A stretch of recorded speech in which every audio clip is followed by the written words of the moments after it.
The snowy reunion. Snow fell in lazy spirals over the little house on Pinewood Lane, blanketing the world in white. The cottage stood tucked against a hill of pines, its once vibrant shutters now faded and weather-worn. Emma pulled her cardigan tighter, feeling the cold creep through the drafty kitchen. This house had been Grandma June's sanctuary, a place where the scent of cinnamon rolls and pine resin had once mingled with the hum of cheerful voices. Now it felt like a relic of the past, empty and echoing. Emma sighed, her gaze falling on a dusty cookbook on the shelf.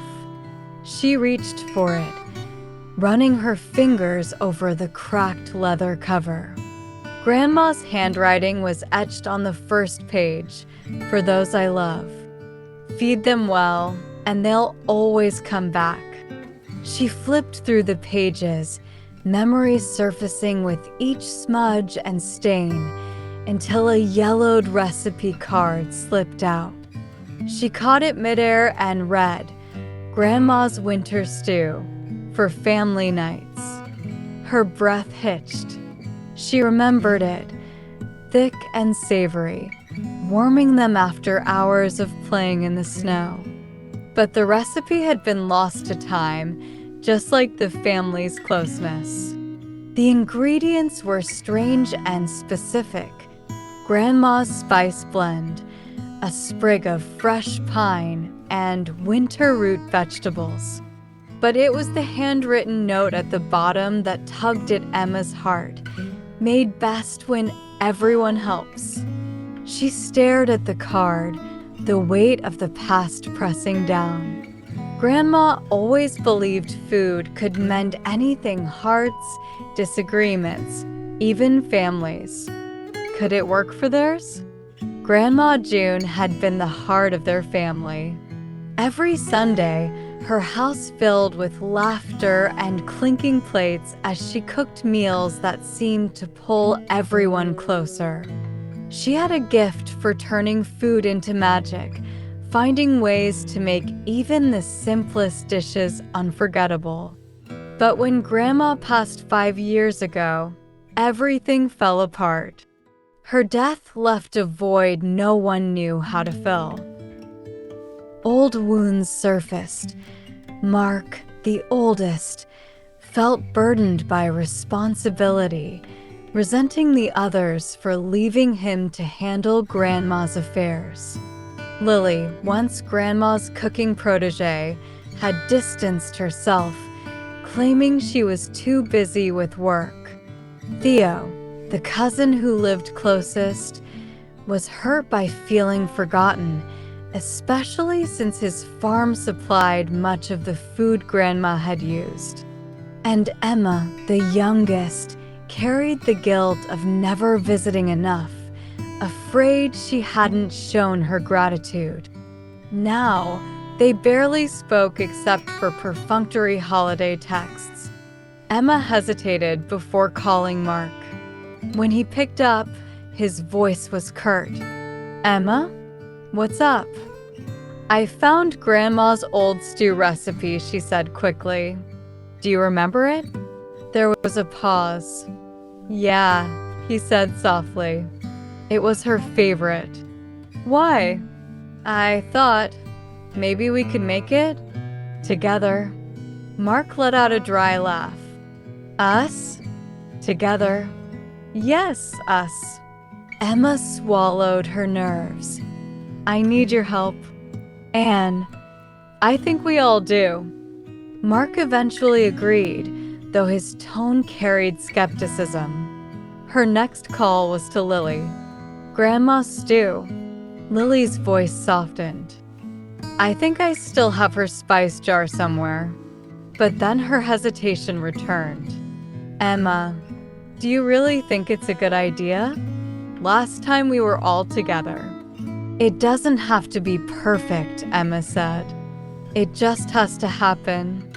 The snowstorm began as Emma cleared the counters, preparing the kitchen for the chaos she knew was coming. One by one, her family arrived. Mark was first, stomping snow off his boots and carrying a sack of potatoes. "So, what's the plan?" he asked, his tone still guarded. Lily followed, clutching the spice jar as if it were a relic. "Smell this," she said, unscrewing the lid. The aroma was a portal to the past: cinnamon, nutmeg, and a hint of orange. Theo burst in last, shaking snow from his coat and carrying a basket of carrots and parsnips. "Hope this stew's worth trudging through a blizzard for," he joked, but his grin faltered when he noticed Mark. For a moment, the air was tense. Emma stepped between them, holding up the recipe card. "We're here for this." For her. They nodded reluctantly, rolling up their sleeves and stepping into the kitchen. The kitchen filled with the rhythm of chopping, stirring, and laughter. "Emma, you're peeling the carrots wrong," Mark teased. "I'm peeling them my way," Emma shot back. Theo smirked. Classic Mark, always the perfectionist. The comment might have sparked an argument in the past, but this time it broke the tension. They laughed, the sound easing the weight of old grudges. As the stew simmered, they shared memories of Grandma. "Remember her trick for perfect dumplings?" Lily asked, sprinkling flour on the counter. "She used to hum while cooking," Theo added. "Usually carols, no matter the season." Mark chuckled. "And she'd always tell us, food tastes better when made with love." When the stew was ready, Emma ladled it into bowls. The rich, earthy aroma filled the room, mingling with the scent of pine from the fire crackling in the hearth. They sat at the long wooden table, the snowstorm raging outside. Tentatively, they took their first bites. "It's just like hers," Lily whispered, her voice thick with emotion. Mark set down his spoon, his eyes misty. "I forgot how much I missed this." For the first time in years, they felt like a family. They shared stories, apologized for past hurts, and laughed until their sides ached. The storm had buried the world outside, forcing them to stay the night. In the morning, Emma found Mark and Theo clearing the driveway together, their voices light and easy.